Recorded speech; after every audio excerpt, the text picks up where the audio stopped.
درنو مېلمنو، مشرانو، استادانو او ټولو حاضرینو، السلام علیکم ورحمت الله وبرکاته.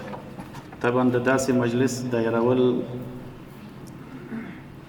موږ ټول په دې موافق یو او د ټولو نظر هم دا دی چې دا نه یوازې دا چې د ستایلو کار دی، بلکې داسې مجالس باید ډیر شي. دا یو ښه ابتکار دی. اوله خبره دا چې چونکې دا مجلس د هېواد ته د راستانه شوو علمي کدرونو په ویاړ دایر شوی دی، په دې برخه کې زه یوه نقطه یادول ضروري ګڼم چې په دې تیرو څو میاشتو کې د افغانستان د اسلامي امارت د فتح نه وروسته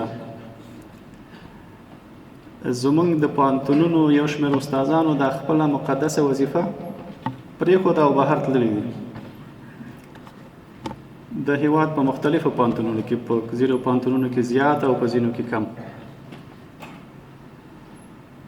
خو په مقابل کې اکثریت استادان چې دلته پاتې دي، اکثریت داسې وو چې دغه مخکنۍ نقیصه چې ولس ته یو ناسم منظور د استاد نه ورکړی و، هغه یې په ډېره ښه توګه جبران کړه.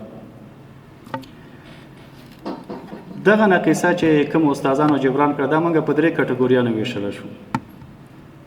اول هغه استادان چې دلته پاتې وو، د ټولو ته دا فرصت مهیا و چې دوی وطن پرېږدي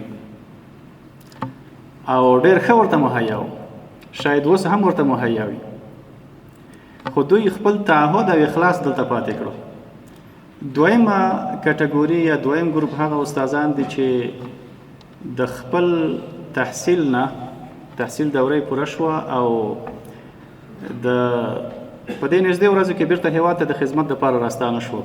درېیمه کټګوري هغه متقاعدین استادان، متقاعد وو، په کورونو ناست وو، خو کله چې د پوهنتونونو درسونه شروع شو او د استادانو سره د ځینو پوهنتونونو د استادانو د کمبود سره مخامخ وو، دوی راغله او افتخاراً د تدریس ته املا وتړله بغیر د کوم حق الزحمې نه او بغیر د کوم امتیاز نه. همدا اوس په ډېرو پوهنتونونو کې داسې استادان موږ لرو.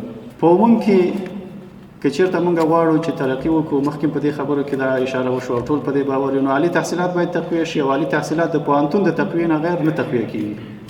زه خپلې خبرې په همدې ځای پای ته رسوم. سبحانک اللهم وبحمدک، نشهد ان لا اله الا انت، نستغفرک ونتوب الیک. السلام علیکم ورحمة الله وبرکاته.